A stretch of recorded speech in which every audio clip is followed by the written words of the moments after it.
Pawan Kalyan target గా YCP నేతలు fire అయ్యారు. పవన్ కలియుగ శల్యుడు అంటూ ఎమ్మెల్యే పేర్ని నాని విమర్శిస్తే అసహాయ పొలిటీషియన్ అని మంత్రి వేణుగోపాల్ మండిపడ్డారు.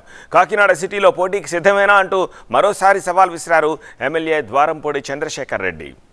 నువ్వు ముఖ్యమంత్రి అవ్వాలి, మా ప్రాణం పెడతాము, మేము చచ్చిపోతాము అని చెప్పని ఏ రంగం వేస్తున్నటువంటి మీ వాళ్ళందరినీ కూడా, అరే మనకి సీన్ లేదురా, మనం పల్లకి మోయటమేరా, మనం ముఖ్యమంత్రి అవ్వలేము, నేను ఎమ్మెల్యేని అవ్వలేను, మీరు ఆగండి అని చెప్పని ఇట్లాంటి ధైర్యాన్ని చంపే మాటలు మాట్లాడేవాడిని ఏమంటారు భారతంలో?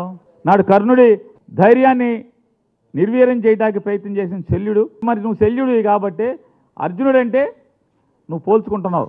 అర్జునుడికి శల్యుడికి పోల్చుకున్నప్పుడు నీకు బాధ కలుగుద్ది. జగన్మోహన్ రెడ్డి గారిని ఓడించడానికి పార్టీ పెట్టానంటాడు. పేదవాడికి సాయం చేస్తానంటే ఓడించండి అని తన సామాజిక వర్గాలని పిలుస్తున్నాడు. తెలుగుదేశం పార్టీకి ఓటు అడిగే నైతిక హక్కు లేదు. తెలుగుదేశం పార్టీకి సహాయం చేస్తానన్నటువంటి అసహాయ రాజకీయ నాయకుడు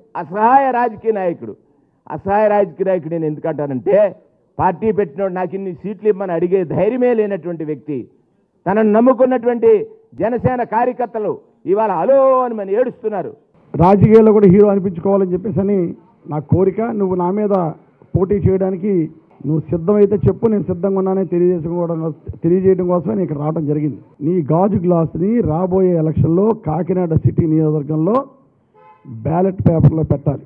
బ్యాలెట్ పేపర్లో లేని పక్షంలో నువ్వు ఆ రోజు 1:12 నిమిషాలు మాట్లాడితే 55 నిమిషాలు నా కోసం మాట్లాడావు కాకినాడపట్నం వచ్చి.